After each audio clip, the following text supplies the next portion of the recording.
목이 좀 많이 아파가지고 소리를 크게 내기가 어렵습니다. 그러나 소리가 크고 좋은 건 문제가 아닌 것 같아요. 예. 제가 그 예화를 한번 말씀을 드렸던 것 같은데, 또 어떤 분이 강사로 교회에 가셔가지고 말씀을 마치고 나서 그날 저녁에 부영 모임이, 남자들 부영 모임이 있는데 한번 참석을 하시면 어떻겠냐고 했는데, 그 부영 예배를 인도하는 그 교사가 말을 심하게 더듬는 분이었어요. 그러니까 이 강사분이 옆에 있다가, 아니 왜 이 교회는 저렇게 사람이 많은데 왜 저런 분을 교사로 세웠을까, 너무 이상한 거예요. 말을 듣기가 너무 불편한 거죠.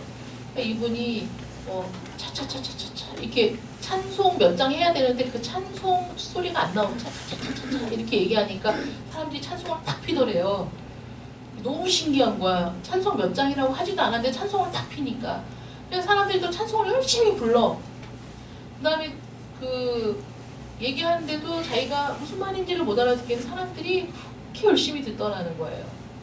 그래서 나중에 도대체 이게 무슨 일이냐 이렇게 물어보니까, 처음에 목사님이 그분을 교사로 세울 때 많은 사람들이 반대하고 그분도 못하겠다고 이렇게 얘기했는데, 목사님이 기도하면서 아니라고 하라고. 그러니까 이분이 정말 두렵고 떨리는 마음으로 교사의 직분을 받아가지고 얼마나 이분이 기도를 했겠어요. 얼마나 그 두려움과 떨림으로 앞에 섰겠어요. 그러니까 이제 말을 더듬는 사람은 긴장하면 더 더듬거든. 그러니까 이분이 찬송을 늘 부르는 찬양을, 예배 말씀 전에 부르는 찬양과 말씀 뒤에 부르는 찬양이 똑같아. 그러니까 차차차차차 그러면서 사람들이 성경 딱 비는 거야. 그 성경 찬송을 쫙 불러. 근데 이분이 말을 더듬기 때문에 사람들이 그 말이 무슨 말인지를 들으려고 너무 집중해서 듣는 거예요. 그냥 무슨 말인가를 막 이해하기 위해서 집중을 해서 말씀을 듣다 보니까 그 말씀 하나하나가 그렇게 은혜가 되더라는 거예요. 그 더듬으면서 하는 말이. 그래갖고 막 구역이 부흥을 해가지고, 구역이 막 30명이야. 근데 또 딴 구역으로도 안 간대. 또 맨날 똑같은 찬송을 불러 차차차차 그럼 딱 피고 부르고 이러면서도, 그걸 보면서 그분이 자기가 너무 깜짝 놀랐다. 이런 일이 있을 수 있을까 뭐 이랬대는데, 그래서 우리는 조건이 갖추어지고 뭔가 그 소리도 좋고 뭐가 갖추어져야만 이게 은혜를 받을 것처럼 생각하지만, 하나님의 은혜의 역사는 부족한 중에 자기의 부족함을 가지고 기도하면서 그 일을 최선을 다해 감당하고자 할 때 거기서 역사가 일어나는 거지, 모든 것이 갖춰진 상태에서 일어나는 건 아니라는 것이죠. 그래서 어떤 교회는 에어컨도 없이 막 그 찜통 속에서 선풍기만 돌리면서 예배를 드리는 교회도 미어 터진다 이러는데, 어쨌든 지금 상황은 제가 목소리도 이제 크게 내기가 어렵고 그런 상황입니다. 그러니까 여러분들이 좀 집중해서 들어주시면 감사하겠습니다. 오늘 본문 말씀을 보면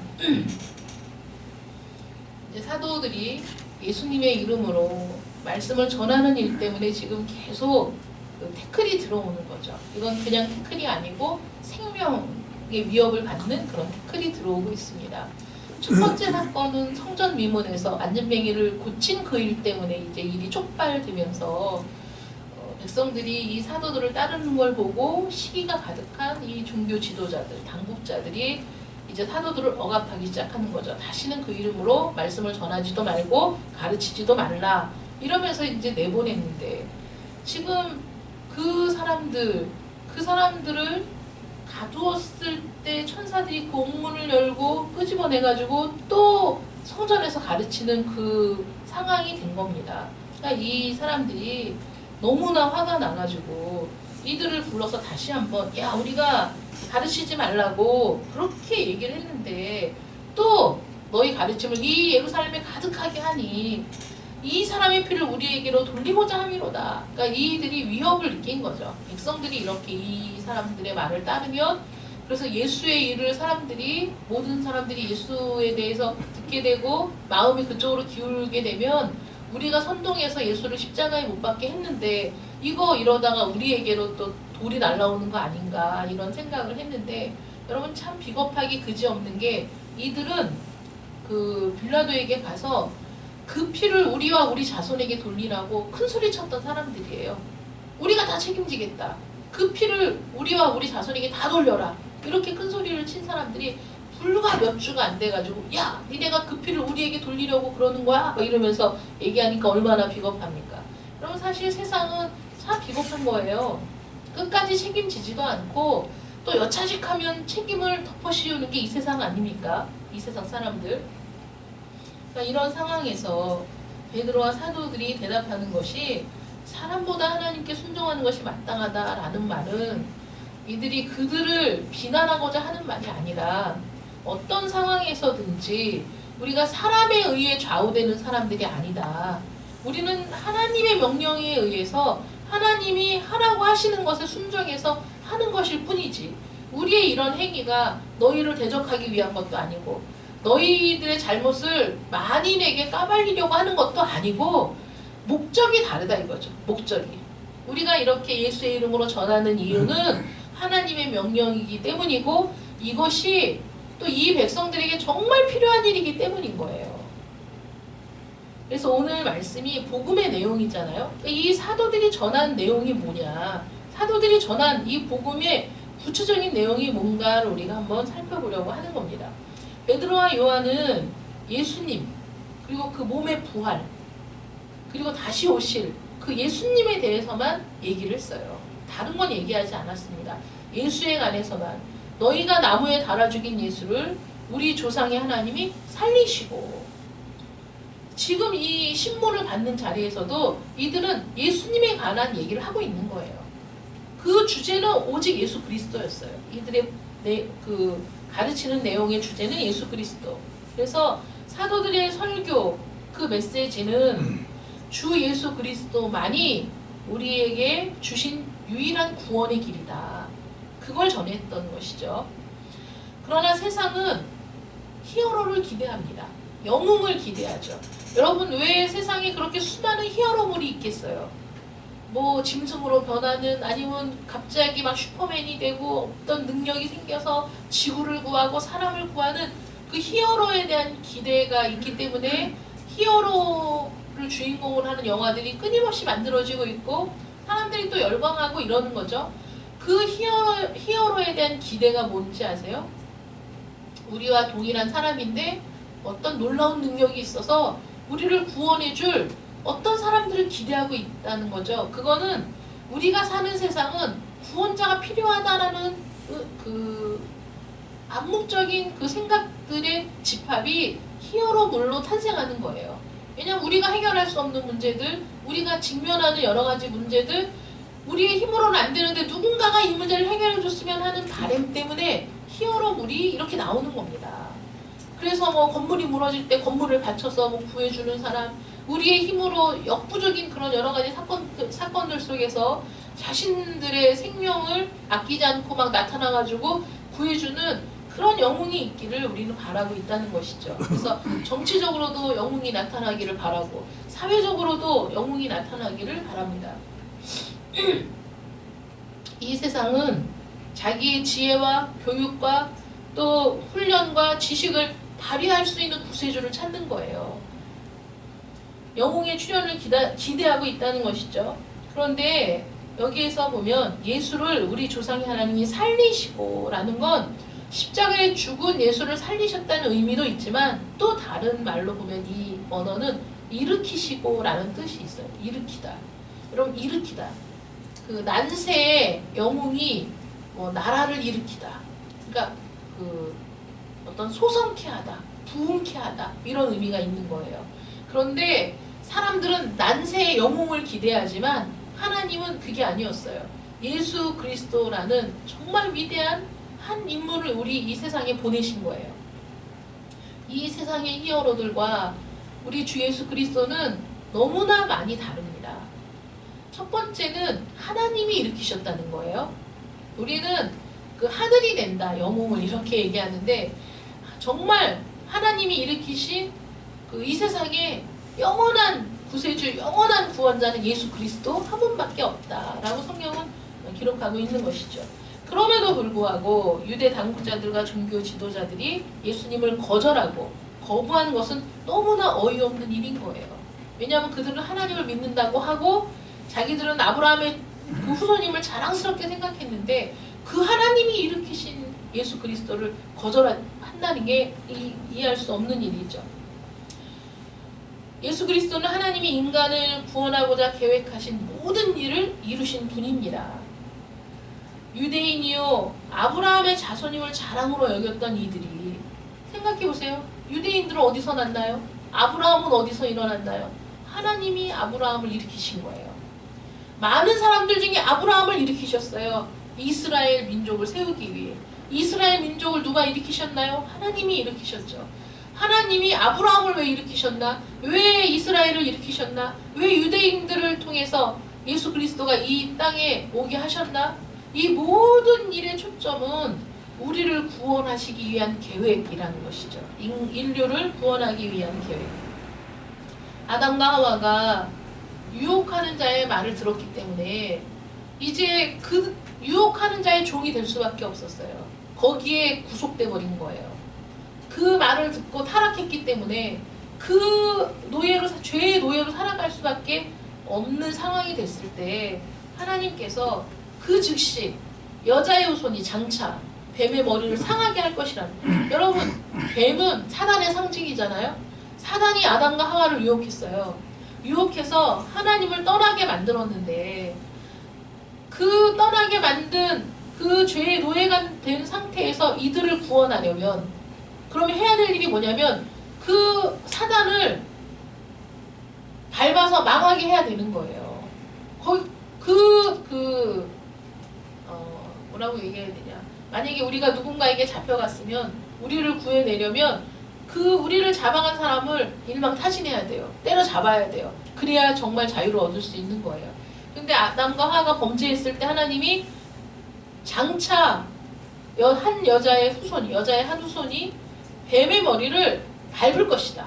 뱀을 완전히 망하게 할 것이다. 그 세력을 완전히 없앨 것이다. 그런 약속을 주셨습니다.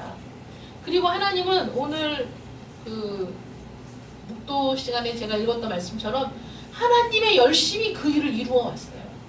우리의 열심이 아니에요. 하나님의 열심이에요. 우리는 아무것도 몰라요. 우리는 죄악 가운데 그냥 살아요. 우리는 그 하나님의 약속이 뭔지도 몰랐어요. 그런데 하나님은 약속을 하셨고 아담과 하와에게 그 다음에 그 약속을 이루시기 위해서 열심히 그 약속을 이루시기 위해 일해 오셨다는 거예요. 이 역사는 하나님이 구원자를 이 세상에 보내시기 위한 역사이고 그 구원을 완성시킬 역사인 거예요. 하나님의 열심을 누구가 따라올 수가 없어. 우리가 하나님을 거부하든 우리가 하나님을 비난하든 많은 사람들이 하나님께 등을 돌리든 상관없이 하나님이 이 일을 해오신 거예요. 하나님이 구원할 자를 구원하시기 위해 하나님은 한 번도 쉬거나 멈추거나 또는 집어 던진 적이 없어요. 끊임없이 이 일을 해오셨다는 거예요. 모세가 하나님의 성령에 감동해서 이런 예언을 했어요. 내 하나님 여호와께서 너희 중 내 형제 중에서 나와 같은 선지자 하나를 너를 위하여 일으키시리니 너희는 그를 들을지니라. 이거는 그 당시에 이스라엘 민족뿐만 아니라 그 후손에 이르는 모든 사람들이 들어야 될 말이에요. 너희 중에 나와 같은 선지자 하나를 하나님이 일으키신다는 거예요. 모세도 하나님이 일으키셨고 예수 그리스도도 하나님이 일으키시는 거예요. 하나님은 일으키신다는 그 표현을 통해 하나님의 열심을 이루어 오셨다는 거죠. 아브라함을 일으키시고 모세를 일으키시고 그리고 예수 그리스도를 일으키신 거예요. 이유는 하나예요. 우리를 구원하기 위한 거예요. 아멘. 다른 이유가 없습니다. 구원 계획에 구원에 대한 놀라운 진술들은 굉장히 많이 있어요. 이사야 40장 1절에 하나님이 가라사대 너희는 위로하라 내 백성을 위로하라 이런 말씀이 있어요. 도대체 무엇을 갖고 위로합니까? 이스라엘 백성들은 지금 너무 형편이 안 좋아요. 뭘 갖고 위로하라는 거죠? 위로할 자가 오시기 때문이에요. 그러니까 그 소망을 가지고 위로하라는 거예요. 너희는 광야에서 여호와의 길을 예비하라. 골짜기마다 도두어지며 산마다 작은 산마다 낮아지며 고르지 않은 곳이 평탄케 되며 험한 곳이 평지가 될 것이요. 그리고 모든 육체가 그것을 함께 보게 될 예수 그리스도가 이 땅에 오실 그날을 노래하고 있는 거거든요. 구속자가 올 거야. 구원자가 올 거야. 그러니까 너희는 위로해. 위로해. 내 백성을 위로해. 언젠가는 다시 오신다는 거. 언젠가는 예수 그리스도가 이 땅에 오신다는 약속을 구구절절히 하고 계시는 거예요. 실로가 오시리라. 그는 간고를 많이 겪고 도수장으로 끌려가는 어린 양. 이런 예수 그리스도에 대한 표현들이 엄청 많거든요. 예수 그리스도가 빠지면 구약의 말씀들은 이해할 수가 없어요. 예수 그리스도에게 초점이 모아지기 때문이죠. 베들레헴 마구간에서 아기가 태어난 것도 하나님의 말씀 중에 때가 참에 한 아기가 베들레헴 한 마구간에서 태어나신 거예요. 하나님이 그렇게 역사를 이끌어 오신 겁니다. 그 이름은 주께서 구원하신다는 뜻의 예수잖아요. 평범한 몫으로 성장하셨습니다. 때가 참에 예수님이 공생애를 시작하셨어요. 나를 따르라. 이렇게 말씀하시면서 인자가 온 것은 잃어버린 자를 찾으러 온 것이다. 인자가 온 것은 섬김을 받으려 함이 아니고 섬기려 이 땅에 왔다. 나를 따라오려고 자기를 부인하고 이 말씀을 하시면서 예수님이 제자들을 부르셨죠. 근데 보세요. 예수님은 세례를 받지 않으셔도 되는 분이에요. 왜냐하면 죄가 없으시기 때문에. 이미 예수님은 하나님의 독생자이시잖아요. 그런데도 자청해서 세례를 받으셨어요. 세례 요한이 아우 나는 세례를 줄 수 없습니다. 어떻게 당신에게 세례를 베풀 수 있습니까? 아니라고. 그래서 세례 요한의 세례를 받으셨어요. 겸손하게.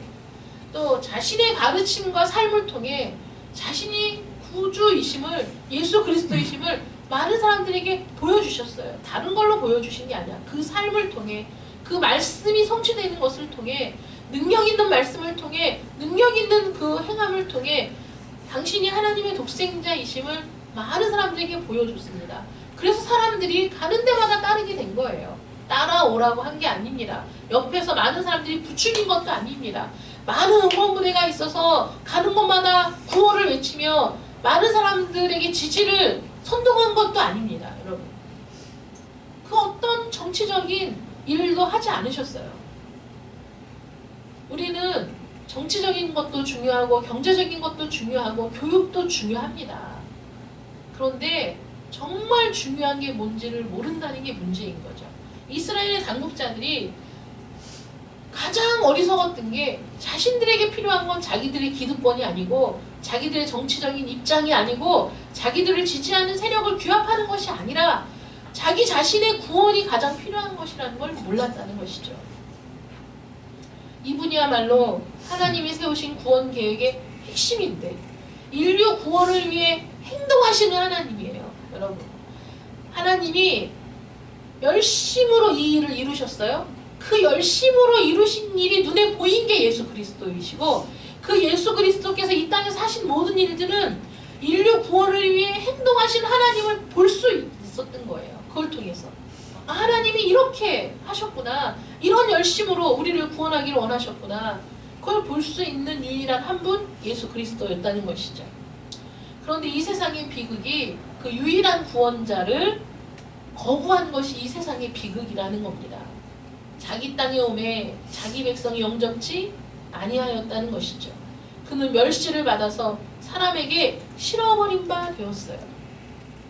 세상은 여전히 우리 주 예수 그리스도를 거부하고 있죠. 왜냐하면 진정한 필요를 모르기 때문입니다. 진리가 너희를 자유케 하리라 이렇게 주님이 말씀하셨더니 이스라엘 그 종교 지도자들이 뭐라고 얘기했는지 아세요? 야, 우리는 아브라함의 자손이라 남의 종이 된 적이 없는데 그게 무슨 말이야? 이러고 기분 나빠했단 말이에요. 야, 우리는 아브라함의 종이라 남의 종이 된 적이 없어. 그런데 무슨 자유케 한다는 말을 하는 거야. 말도 안 되지? 라고 화를 냈거든요. 근데 여러분 그 말이 얼마나 말도 안 되는 말인지 아세요? 그들은 그 당시에 로마의 속국이었어요. 로마의 세금을 바쳐야 되는 로마의 속국이었거든요. 그런데 뭐가 자유해? 자유하지 않죠. 더군다나 아브라함의 자손이었기 때문에 남의 종이 된 적이 없다고요? 왜 없어? 사사기에 보면 수없이 그 주변 나라들에게 침략당해서 20년간 학대를 당했다, 7년 동안 학대를 당했다, 8년 동안 학대를 당했다. 그거는 남의 종이 아닌가? 왜 없어요?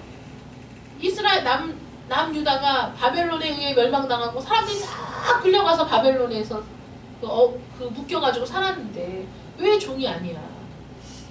끊임없이 그런 일을 당했는데도 여전히 생각하는 게 우리는 아브라함의 후손이라 남의 종이 된 적이 없거든. 그러니까 정말 너희에게 자유가 필요하다 라고 말씀하시는데도 우리는 필요하지 않습니다 라고 얘기하는 게 얼마나 어리석은 일이냐고요. 자기 자신을 그렇게 몰라. 자기가 어떤 상태인지를 모르기 때문에 거절하는 거예요. 우리에게 정말 필요한 건 구원이라는 것을 모르기 때문에 정치적인 거 중요하죠. 경제적인 것도 중요합니다. 배워야죠. 교육도 중요합니다. 그런데 가장 중요한 건 그게 아니라는 거지. 많이 배워도 그 영혼이 구원받지 못했다면 무슨 의미가 있습니까?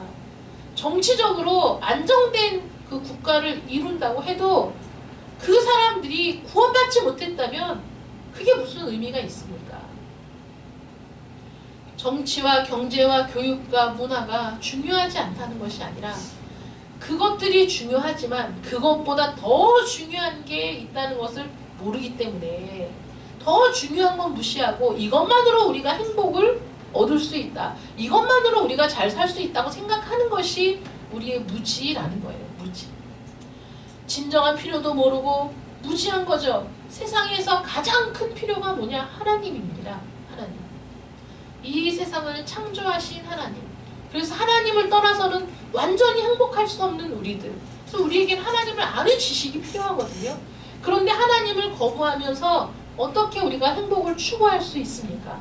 이 세상이 무지하기 때문에 가장 필요한 것이 하나님임을, 그리고 그 하나님이 준비하신 구원임을 우리가 모르고 있기 때문에 거부한다는 것이죠. 그리고 구원의 영광을 깨닫지 못해요.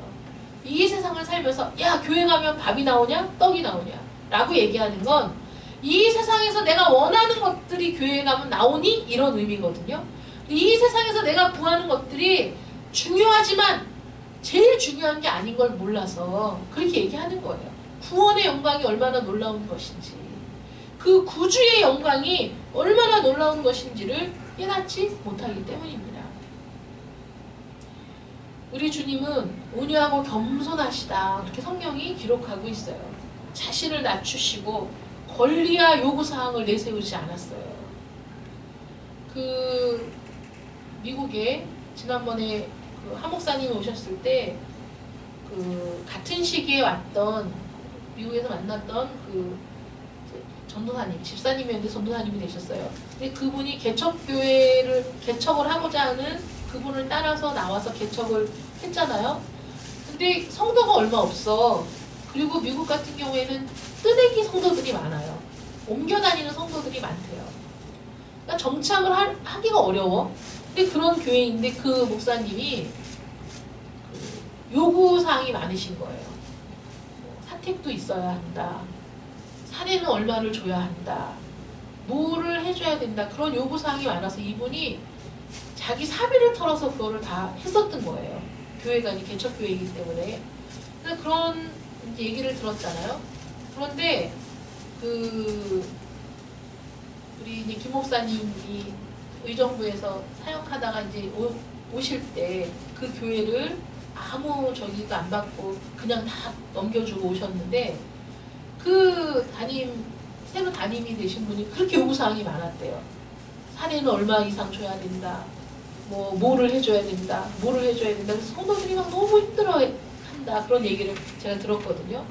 사람은 자기 요구사항을 얘기해. 조금만 입지가 높아지면, 조금만 자기 상황이 나아지면 그만큼을 요구하는 게 인간이에요. 그런데 우리 주님은 제자들에게 어떤 것도 요구하지 않으셨어요. 인자는 머리 둘 곳이 없어. 이렇게 말씀하실 정도로 하루하루를 어디서 자고 어디서 먹어야 하는지가 기약이 없어요. 3년을 그렇게 사셨어요. 그렇게 능력을 행하셨지만 죽은 자를 살리시고, 우리 주님이 눈먼 자를 고치시고 벙어리를 고치시고 기먹은 자를 고치셨지만 그것 때문에 이 세상에 사시는 동안에 부귀영화를 누리신 게 아니에요. 그거는 목적이 아니었어요. 주님이 이 세상에 오신 목적은 섬김을 받으려고 하는 것이 아니라 섬기려고 이 세상에 오셨고, 인자가 온 것은 잃어버린 자를 찾아 구원하려고 오셨기 때문에 그런 것들은 중요한 목적이 아니었다는 거예요.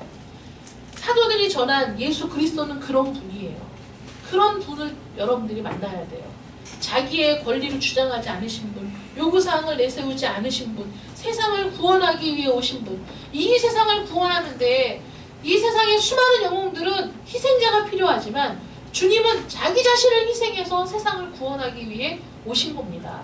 이 세상의 수많은 영웅들과 비교할 수 없어요. 자기 목숨을 많은 사람의 대속물로 주려고 우리의 죄를 짊어지신 분이 예수 그리스도이십니다. 그러므로 우리는 예수님이 이 세상에 오신 걸 기뻐해야 돼요. 즐거워해야 돼요. 주님이 우리 죄를 다 도말하시려고 십자가를 지신 그 사실이 우리에게는 기쁨과 감격이어야 돼요.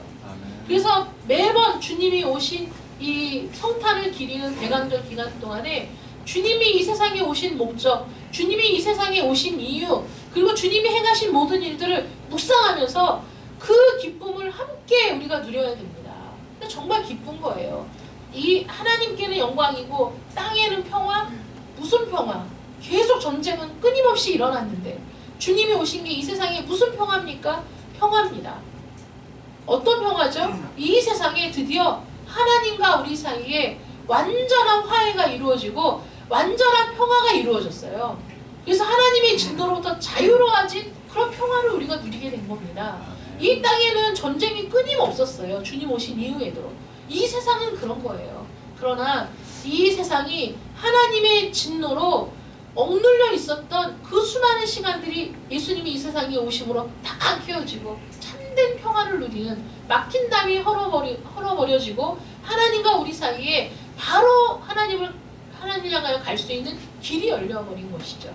주님이 죽으실 때 성전 휘장이 위에서부터 아래로 찢어졌어요. 여러분, 휘장이 내려져 있는데 우리가 휘장을 찢어야 돼. 어떻게 찢는 게 편하죠? 아래에서 쫙 찢는 게 편하죠. 그런데 그렇게 찢어지지 않았어요. 위에서 아래로 찢어졌어요. 그거는 우리의 힘으로는 하나님과 우리 사이에 막힌 담을 헐 능력이 없어요. 우리 쪽에서는 길을 낼 수 없어요. 우리 쪽에서는 찢을 수 없어요. 하나님이 예수 그리스도를 통해 예수 그리스도를 찢으심으로 하나님과 우리 사이에 길을 내주신 거예요. 그 일을 위해 하나님의 열심히 그 일을 이룰 때까지 쉬지 않으셨다니까요. 그리고 그 일을 이루신 분을 우리 눈으로 볼 수 있게 하셨어요. 예수 그리스도. 그분이 이 땅에 오셨습니다. 우리를 위해 오신 거예요. 당신을 위해 사시지 않았어요. 말씀을 따라 사신 거예요. 그러므로 사도들이 어떻게 사람의 말을 들을 수 있습니까? 하나님의 말씀을 들어야죠. 주님도 그렇게 사셨는데 우리도 주님 가신 길을 따라야 되잖아요. 하나님의 말씀을 따르는 삶, 하나님을 우리의 임금으로 삼는 삶이 우리에게 주어졌다는 것이죠. 죄의 노예가 아니라, 사탄의 종이 아니라 예수 그리스도를 우리의 임금으로 삼는 그런 삶에 여러분들이 초대받았습니다. 그러므로 우리의 삶도 나 자신을 위한 삶이어서는 안 된다는 거예요. 아멘. 모세를 일으키시고 아브라함을 일으키시고 예수를 일으키신 하나님이 여러분들도 죽음의 자리에서 일으키신 거예요. 아멘. 여러분들 일으키셨잖아요. 이 자리에 있게 하셨잖아요. 하나님이 여러분들에게 은혜를 주셨잖아요. 예수님을 알 수 있게 하셨잖아요. 그러니까 여러분들이 어떻게 살아야 됩니까? 하나님의 말씀에 순종하는 삶을 살아야 된다는 거죠. 아멘. 사람의 말을 듣는 게 아니라, 이 세상의 말을 듣는 게 아니라, 이 세상이 추구하는 가치를 따라가는 것이 아니라 하나님이 말씀하신 가치를 따라가는 삶, 하나님이 일으키신 목적을 분명히 알고 가는 그런 삶이 되어야 한다는 거예요. 주님이 왜 공생애라고 부르는지 아세요? 자신의 삶을 살지 않았기 때문입니다. 공공의 목적을 위해 산 삶이에요. 당신을 버리고 당신의 생명을 내어주면서 그 삶을 사셨습니다. 우리도 공공의 삶을 살아야 돼요. 어떤 공공의 삶이냐? 교회. 우리는 교회에 묶여있는, 주님이 죽으시면서 이루신 게 교회예요. 하나님의 백성의 무리, 하나님을 믿는 자들의 모임, 이 모임을 위해서 우리가 사는 겁니다. 나 개인을 위해 사는 게 아니에요. 나를 위해 사는 삶이 결국은 교회 유익이어야 되고, 결국은 하나님 나라의 유익이어야 돼요. 그렇게 사는 사람. 그래서 우리는 예수를 알고 예수를 믿고 예수와 하나가 된 시점부터 우리도 주님과 함께 공적 생애를 산다. 여러분 그렇게 생각하셔야 됩니다. 우리는 주님과 하나잖아요. 우리 지난번에 성빈이가 세례를 받았어요. 세례를 받는 건 그리스도와 함께 죽고 예수 그리스도와 함께 사는 거잖아요. 주님의 죽으심에 연합해서 내 모든 죄에 대해서는 죽고 주님의 살아나심에 내가 연합해서 주님의 생명으로 사는 거예요. 그러므로 우리는 주님과 함께 공적 생애를 시작했어요. 교회의 일원으로서의 삶이 시작됐어요. 그게 우리에게 가장 중요한 거예요. 네. 여러분들을 일으키신 그 목적을 분명히 아셔야 돼요. 아브라함을 일으키셨을 때 아브라함은 자기가 살던 땅을 떠나서 자기 본토와 친척 아비집을 떠나서 알 수 없는 새로운 길을 시작했어요. 왜 그랬죠? 그 후손들이 이스라엘 민족을 이루고 그리고 하나님의 구원의 역사를 이룰 민족으로 자라나야 했기 때문에 떠난 거예요. 자신의 영달을 위해 살지 않았어요. 하나님이 모세를 일으키셨어요. 모세가 아무것도 안 했으면 모세의 어머니는 그 당시에 이집트도 목의 성향이 강한 그런 시대였어요. 그래서 그 엄마가 누구냐에 따라서 왕이 결정되는 거예요. 근데 모세를 기른 그 공주가 굉장히 막강한 그 파워가 있었던 그런 사람이기 때문에 그 역사적으로 모세가 그 다음 왕이 될 사람이었대요. 그런데 왕궁을 박찬 거예요. 왕궁을 박차고 광야에서 미디안 광야에서 80세가 되도록 거기서 썩고 있었어. 하나님이 그를 붙드셔서 애국으로 다시 보내셨을 때 그가 자기의 영달을 위해 간 게 아니에요. 자기의 목적을 이루기 위해 간 게 아니에요. 자기의 삶을 추구하기 위해 간 게 아니에요. 하나님의 말씀에 순종하여 하나님의 뜻을 이루기 위해 애국으로 들어간 겁니다. 생명을 걸고 갔어요. 죽을 수도 있었어요. 그리고 그는 아무것도 할 수 없다고, 내가 지금 이 나이에 무슨 일을 할 수 있냐고 그랬지만 하나님이 그를 독려하고 붙들어서 보내실 때 모세가 가서 이스라엘을 출애굽하는 놀라운 일을 이룰 수 있었어요. 자기를 위한 게 아니었어요. 모세가 이스라엘 백성들이 하도 범죄하니까 하나님이 진노하셔갖고 내가 이들을 다 쓸어버리고 새로운 민족을 형성해서 그때 네가 그들을 데리고 들어가게 해주겠다. 그렇게 얘기했을 때 모세가 뭐라고 얘기했죠? 내 생명, 내 이름을 생명책에서 지우시더라도 그렇게는 하지 마시라고. 모세의 삶은 자기를 위한 삶이 아니라 이스라엘 백성들을 위한 하나님의 명령에 순종하기 위한 자기의 생명을 다 바치는 그런 삶이었습니다. 마찬가지죠. 예수 그리스도께서도 하나님이 일으키셨을 때 그 영원한 보좌, 그 하늘 보좌, 하나님의 우편 자리를 버리고 이 땅에 들어오신 거잖아요. 자신의 영달을 위한 게 아니라, 자신의 영광을 위한 것이 아니라 하나님의 말씀에 순종하여 이 백성을 구원하기 위해 이 세상에 오신 겁니다. 하나님께서 여러분들을 일으키셨어요. 구원하셨어요. 여러분들 자리에서 불러내셨어요. 과연 이 모든 것이 나의 영달을 위해, 내 생애에 복받기 위해 나를 불러내신 것일까? 그것들은 부수적인 것이라고. 너희는 먼저 그 나라와 그의 의를 구하라. 그리하면 이 모든 것을 너희에게 더하시리라. 그 축복이 여러분들에게 주어진 겁니다. 먼저 그의 나라와 그의 의를 구하는 여러분들 되시기를 축원합니다. 아멘. 그리하면 이 모든 것을 더해주신 하나님의 은혜가 여러분들의 삶을 풍족하게 하실 겁니다. 그러나 먼저가 중요한 거죠. 먼저. 이 세상에 교육도 중요하고 정치도 중요하고 경제도 중요하나 과학도 중요하나 가장 중요한 건 하나님을 아는 것이고, 하나님을 통해 하나님이 세우신 구원의 계획을 알고 구원받는 것이 가장 중요한 것이다. 우리가 사는 목적, 구원받은 자의 삶도 먼저 그의 나라와 그의 의를 구하는 것이 중요한 것이다. 그러면 내가 구하지 않은 것들도 하나님이 다 더하여 주신다. 그 축복을 받는 여러분들 되시기를 축원합니다. 기도하겠습니다. 사랑의 하나님 감사합니다. 하나님이 일으키신 모든 사람들은 하나님의 명령을 쫓아 사는 것이 최대의 영광이었습니다. 자신의 영달을 추구하지 않았습니다. 이 세상의 영웅들처럼 자기 세력을 확장하려고 한 것도 아닙니다. 그저 자기의 자리에서 부족함에도 불구하고 불러주시고 세워주시고 약속해주신 하나님을 바라보며 그들의 생명을 걸고 그들의 삶을 하나님께 드렸습니다. 하나님이 일으키신 자들의 삶을 통해 오늘날 우리가 예수 그리스도를 알게 되고 구원의 기쁨을 알게 되고 하나님의 자녀가 되었습니다. 하나님의 자녀가 된 저희들도 하나님이 한 사람 한 사람 불러 세우고 일으키신 사람들인 줄 믿습니다.